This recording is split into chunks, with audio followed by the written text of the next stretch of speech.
Social injustice is a real thing, and so if something has to be done, I feel like if we have the means to do it, then we should do it. Vigilante justice is rearing its head again. Could the act of hacking be one of the only ways to protect online civil liberties? It's hackers and coders and geeks that are the new guardians of civil liberties. The mysterious group Anonymous has struck again with a warning.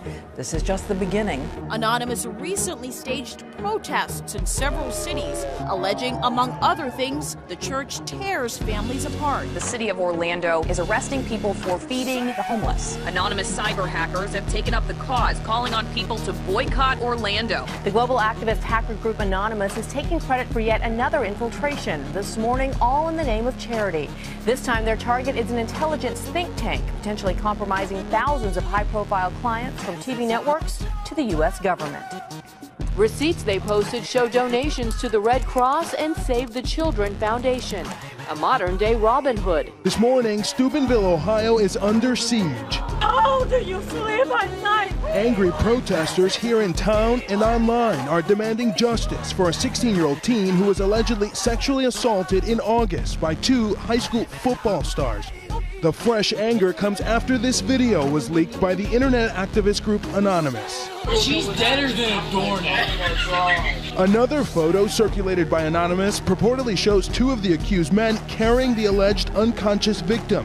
Social media is now ablaze with angry comments accusing police and local government of slowing down the investigation to protect the high school's beloved football program. Anonymous has targeted or threatened to target many organizations over the past few years, from the Church of Scientology to Warner Brothers Music, the State of Israel, the FBI, Casey Anthony, Formula One, and possibly their biggest get, the city of Orlando, Florida.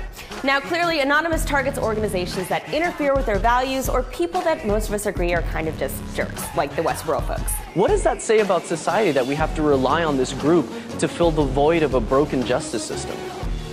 The hacker group Anonymous slipped the bug into Tor, then distributed their version in child porn sites in the darknet.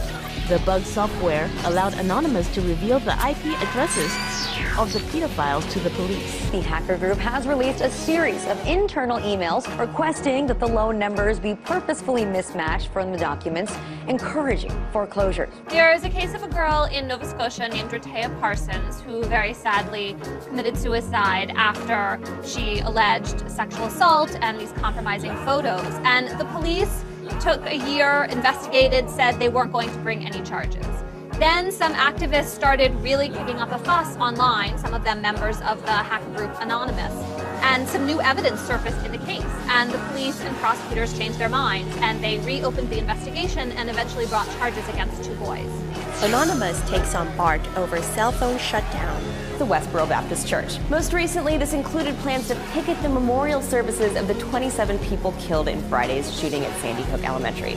Well, guess who didn't take too kindly to that? That's right, Anonymous, who over the weekend decided to retaliate by taking down their website, hacking the Twitter of Westboro PR girl Shirley Phelps-Roper, and publishing the names, addresses, and phone numbers of members of the Westboro group, along with, of course, a video message. Anonymous is also asking their Twitter followers to sign a We the People petition removing Westboro's tax-exempt status. And another petition is pushing for Westboro to be recognized as a hate group. It has already met the signature requirements. What Anonymous often does in their actions is expose the hypocrisy and the corruption inherent to these systems and then shed light on the issues so that it kickstarts the justice system again. But what it does in a grander sense is show the fact that there's kind of systemic problems when it comes to the justice system. I think it's a good thing. They should continue to do what they're doing. All that's necessary for evil to prevail is for good men to do nothing. The internet